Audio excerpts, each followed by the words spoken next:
Welcome back to another episode of DIY Golf Car Garage.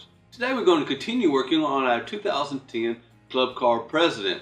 And today we're going to add some sound to it. When I mean sound, I mean a Stealth 6 sound bar. This thing is extremely nice, puts out an extreme amount of sound, and if it doesn't make you go deaf, you'll be awful close to it. It is Bluetooth compatible. That means you got an MP3 player, smartphone, anything like that. We can get some tunes coming out of this. So let's go see what we got to do about hooking it up. Okay, first we got our power cord here.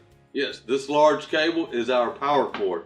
Out of it we have our in and out auxiliary cord. We have our power and our ground. Now what we're going to be doing on this one, since it can take 16 volts, is we're actually going to hook this one up directly to two batteries. If not, what you want, if you would want to do this, you can get you a voltage reducer. And on this particular one, there's 5 wires. We have our red, which is the input, our yellow, which actually turns it on.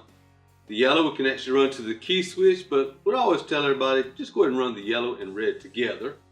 Then we have our black wire, which will go to the negative side of your battery pack. Left is a green wire, which is our 12 volt positive, and our black wire, which would be a 12 volt ground. But, like I said, if you want to do it right, use this. For us today, we're going to just use 2 batteries. So, let's go see what it's going to take to get this on the car. Okay, well this sound bar is heavy. You're talking about this thing that's got 6 speakers in it and weighs about 5 to 7 pounds. We got several options we can actually use. It comes with a lot of hardware, so we can mount it just about anywhere we want. We can mount it going across the front cowl, mount it here in the front on the top. But for us today, we're going to go right across the top supports with another bar that I just happen to have and mount it right across. Okay, across the top here, there's actually a little area. Then we can slide these studs that come with it. That way we can take a bar or anything we want, mount to this, and then mount this to whatever else we want. This particular one actually has 2 brackets that come out. So what we're going to be doing is mounting it to this, like so, then mounting this to the bracket. But before I get this mounted, I'm going to go over there and measure where I want this bar, mark it, and drill it. Okay, what I've done is I put me a little bit of painter's tape. You can use masking tape, anything to change the color. I'm going to measure from the end of the bar about 6 inches. Mark it in the very center. That way I can drill through here because I want this bar to be bolted right in front of this nut and bolt assembly here. Now I'll do this on both sides. That way I can drill through and mark my bar where I want it drilled.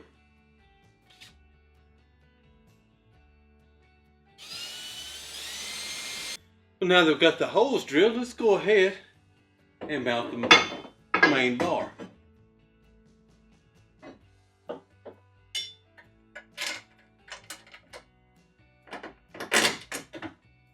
Okay, well I've got the studs slid inside this little rail on the top. Got a little piece of electrical tape here to try to keep it in place. Now that we've got the bar mounted at the top, we can actually go ahead and mount the sound bar.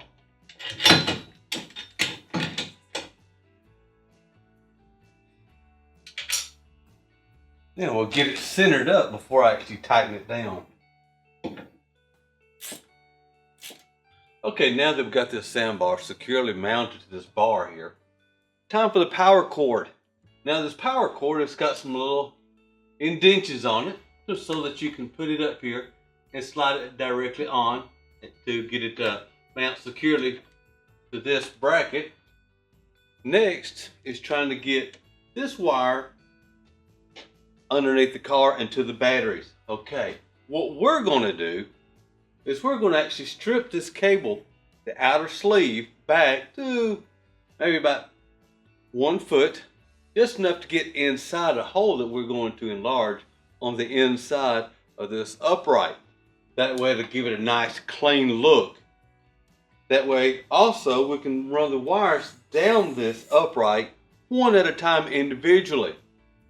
Otherwise, what we could do is mount it here using tie straps, mount it to the inside of this upright like this. But we're going to go ahead and give it a nice clean look. So we'll get this thing mounted, drill the hole, and get started getting these wires through it. Okay, now I'm getting ready to cut this protective outer sheave off. I'm going to trim it back all the way to about, looks to be about 6 to 8 inches. Just enough to get it from here to this bar. Now the ends here, this red wire, I will have to go ahead and cut it off at about 6 inches before you get to the fuse link, because this will not pull through that bar. Now these other two, you got an auxiliary in and out. These will actually stay together. I will actually pull them through this tube one at a time with this still attached. So let's get started peeling this outer protective sheath away. Okay, I've got the protective covering off this wire. Now what we need to do is actually run this wire down through this tube. Okay, I've now got the cable ran through this windshield upright. You got it coming out right underneath the fender well here. Now what I'm going to do is run the ground wire to the battery section. The red wire and the 2 blue wires I'm actually going to run up into the dash area so we can get all that hooked up. As you can see, I drilled into the back side of the fender well and to the front side of the upright and went ahead and pulled the wire out. Drilled me a small hole on the side of the dash and I've ran the wires through. Now let's get the switch connected on the dash. I've already got the ground wire run underneath the car to the battery area. So let's get started removing the dash assembly.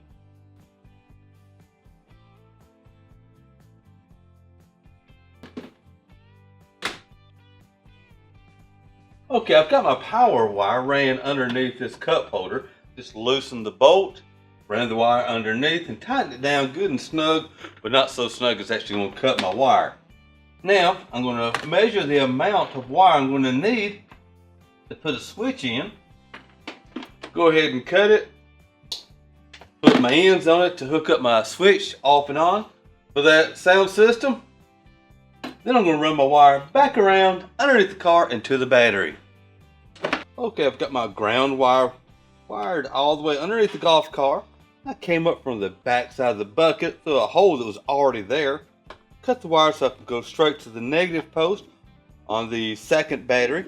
On the first battery, that's where I'll be putting the positive in. Remember this part that I cut off? That's correct. I put it back on. Then we have a fuse link and I'll be putting it to the positive side of the first battery.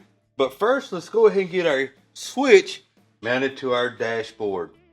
Okay, after looking at this and deciding I want to put my new switch right beside the light switch in between this little relay. So right in the center here. So what I'm going to do is drill a pilot hole right in the center on the back side.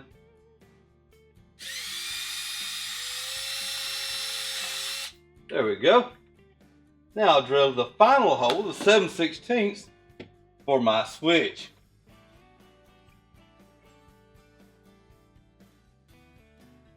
Okay, now that I got the switch mounted, I'm going to go ahead and connect my power wires.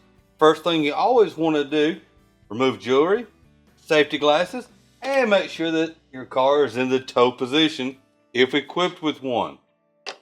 Get the ground on first.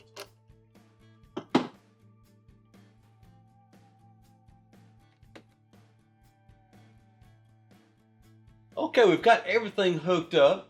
Got my switch on. Top left-hand corner is my power button. To the right of it is my Bluetooth button. Now, I do have an Android phone, so I went to Settings, Bluetooth, did a search or scan for devices. WS Stealth came up. Okay, what we want to do is hit scan for that, let it connect. Then once we do, we are connected. On my particular phone here, I've got Pandora. It recognized it. We could play it.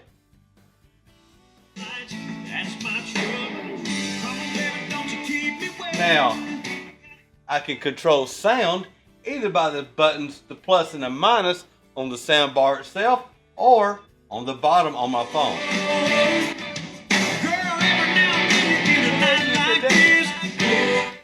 As you can tell, it puts out a lot of sound. Listen to some music and I'll talk to you later. Well, I hope today's video was helpful installing a Stealth 6 soundbar.